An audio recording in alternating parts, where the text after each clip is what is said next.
Welcome back, Arbor League, to a brand new season of Pokemon Go. The season of Might and Mastery has begun, and accompanying it are new movesets, one of which we are taking a look at today. So like and subscribe and turn notifications on, and let's get into it. Today we are checking out Lapras in the Open Great League with the new Fast Move Psywave and the new Charge Move with a buff, Sparkling Area. Covering Lapras, we got Dartrix and Drapion, typical standard movesets according to PvE Poke. We are week 2 Rock, Grass, Electric, and Fighting in the lead, so we cover that with Grass Flying and the King of Safe Swap, Drapion. The team rating we have is DCBB. It's not that bad, plus we take the chance at the beginning of the season to test out all these new moves, right? We have some easier opponents in the lower ranks for some of the more experienced players. The Psywave is a one-turn Psychic-type fast move, gaining 4 energy, introduced to Go last season with Pokemon like Malamar and Starmie acquiring it. Comparing it to Water Gun, the other one-turn fast move that Lapras has access to, it only gains 1 more energy, so it doesn't seem like that much of a difference.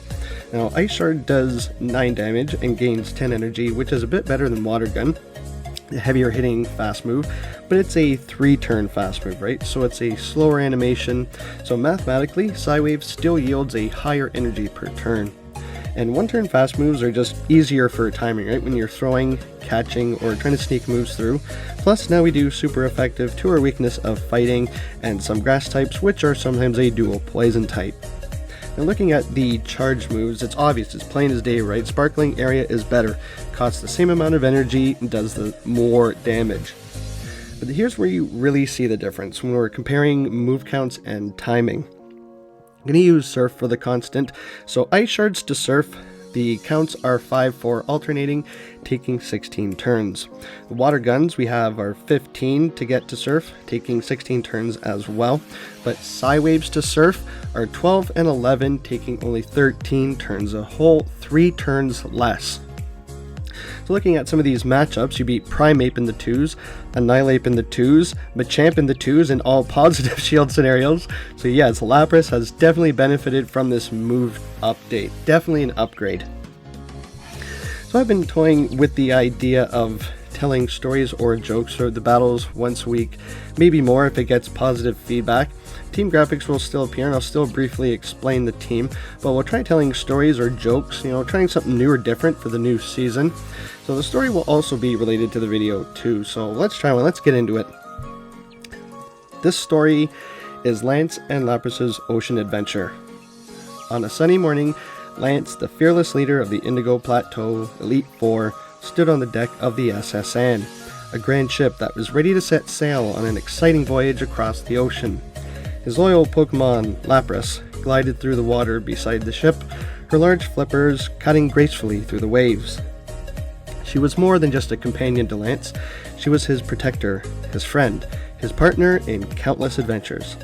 Lance adjusted his cape as he smiled and gazed out at the sparkling ocean. He had been to many places, seen many battles, and yet this was something different.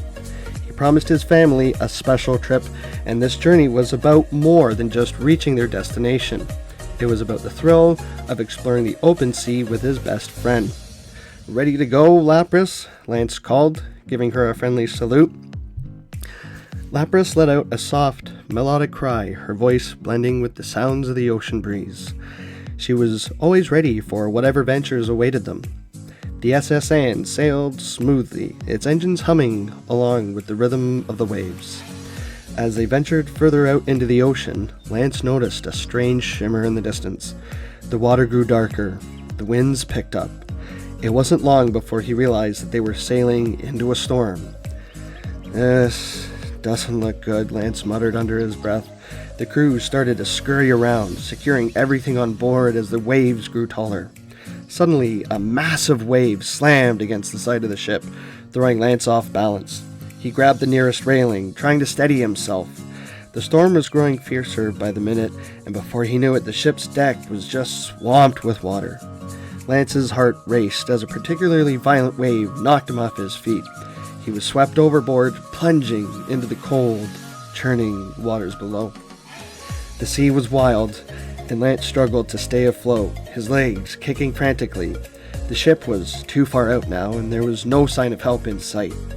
But then, through the mist of the storm, he saw a familiar figure swimming towards him. It was his Lapras, her graceful neck arcing above the water, her large, strong flippers cutting through the waves like a beacon of hope. "Lapras!" Lance called out, relief flooding his voice. With one powerful surge of her flippers, Lapras reached Lance, gently nuzzling him with her smooth, cool body. He held onto her back as she effortlessly carried him through the crashing waves. The storm raged around them, but Lapras remained calm, her steady movements cutting through the water like a natural force of nature. "Hang on, Lance," Lapras had seemed to say, with a determined flick of her head, guiding Lance through the rough sea. They battled the storm together, Lapras steering them towards calmer waters. Her power and courage kept them safe, even though the winds howled and the storm seemed to push back against them. After what felt like an eternity, the storm had finally began to subside, and the waters slowly calmed. As the clouds parted and the moonlight broke through, Lance could see Vermilion Harbor on the horizon. He smiled, knowing that soon he would be reunited with his family safe and sound. With Lapras guiding him, they finally made it into the harbor where the SS Anne had also safely docked. The crew waved as they saw Lance and Lapras approach the shore, their hearts swelling with gratitude for the incredible Pokemon that had saved their lives. On the shore, Lance's family stood waiting, their faces lighting up when they saw him. His wife, his daughter, and even his old rival, Lieutenant Surge, were all there cheering for his safe return. "You did it!" his daughter called, running towards him and hugged him. Lance laughed, holding her close, and said, "We did it, thanks to Lapras."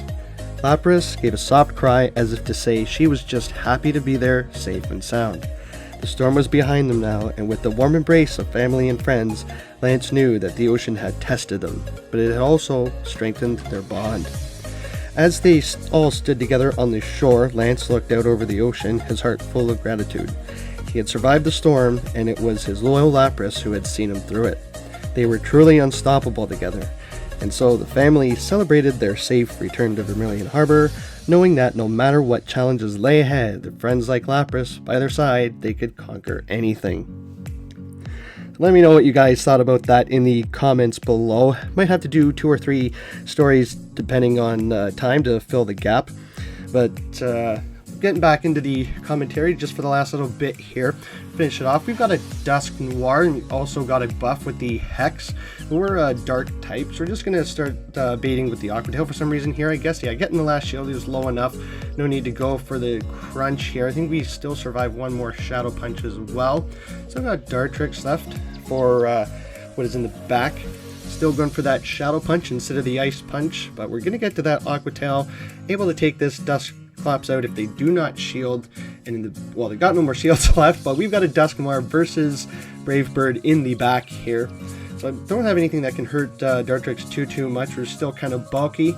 Wait for them to catch, and I think they did. That was a visual glitch because the Dusknoir comes back in to take this Brave Bird, and Dartrix will be finishing off this match and this set. So these moves were definitely an upgrade for Lapras, bringing it back up to the meta status, earning it number 4 on PvPoke. So let me know what you guys think about Lapras, the stories, and have you tried it, and what move updates are your favorite so far?